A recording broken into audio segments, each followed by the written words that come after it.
নমস্কাৰ বন্ধুসকল, আজি আমি আলোচনা কৰিম সাধাৰণ জ্ঞানৰ প্ৰায় 30টাতকৈ অধিক প্ৰশ্নোত্তৰ বিষয়ে।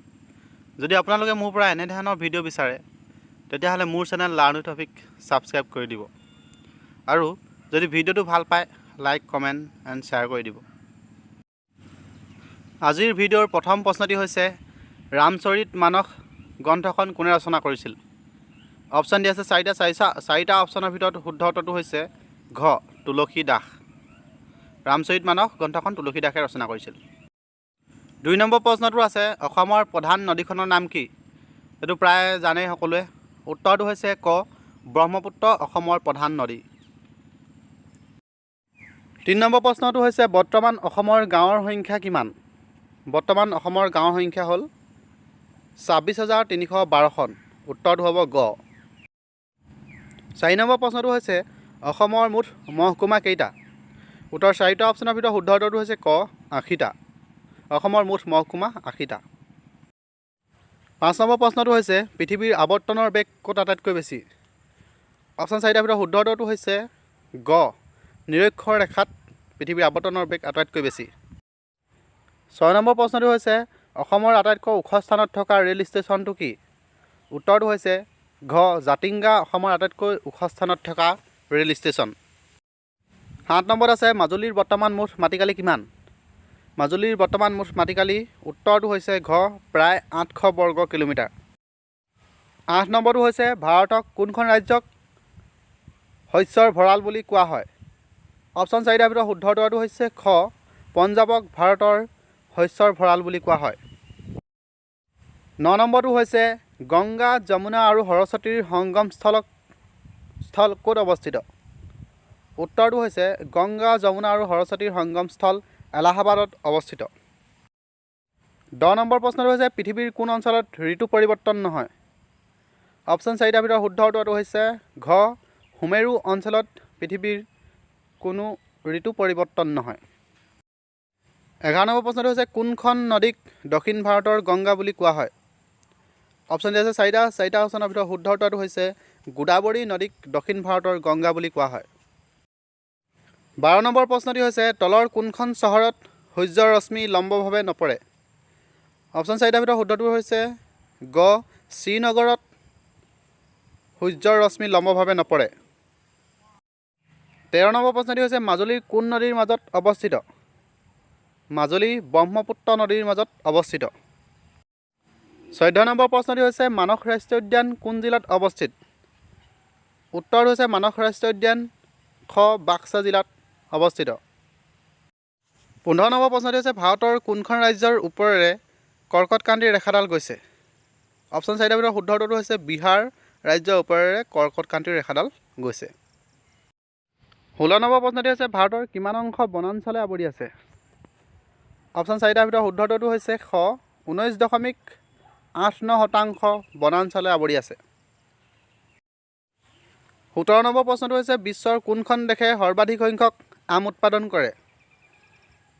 উত্তৰটো হৈছে ভাৰতে সৰ্বাধিক সংখ্যক আম উৎপাদন কৰে। 18 নম্বৰ প্ৰশ্নটি হৈছে ভাৰতৰ প্ৰাচীনতম পৰ্বতখন কি?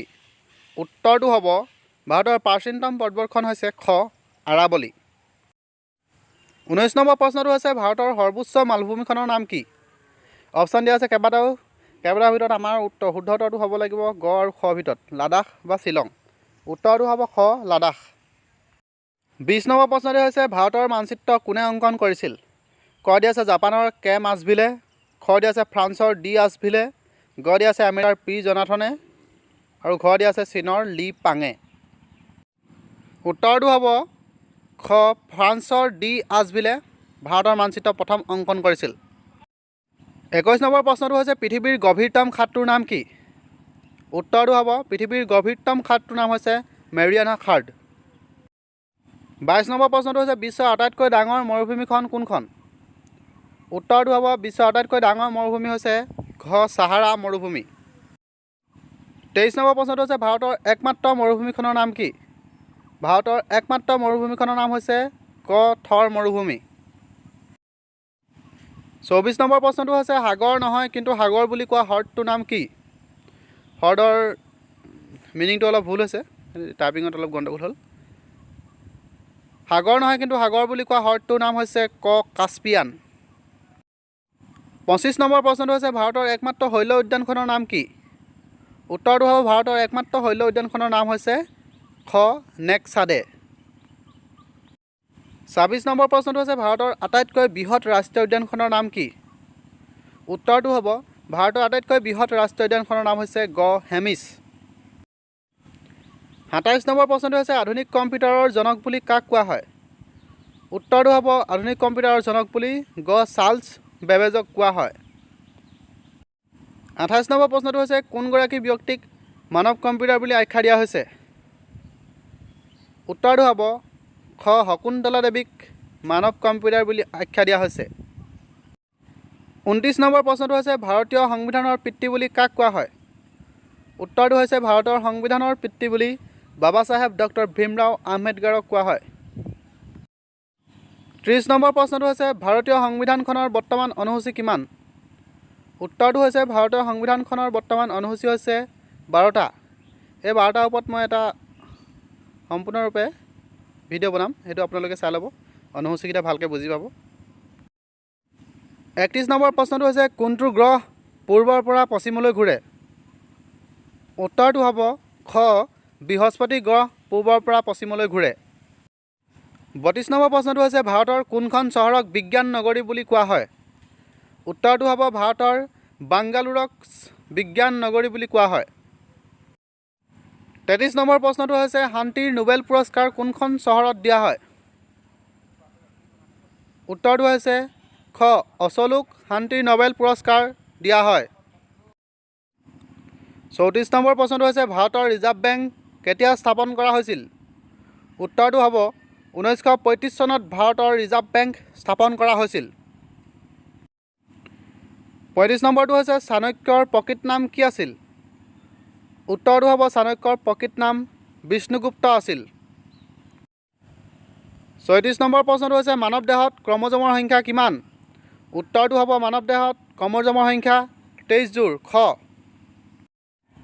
37 নম্বৰ প্ৰশ্নটো হৈছে পৃথিৱীৰ দীৰ্ঘতম নদী কোনখন?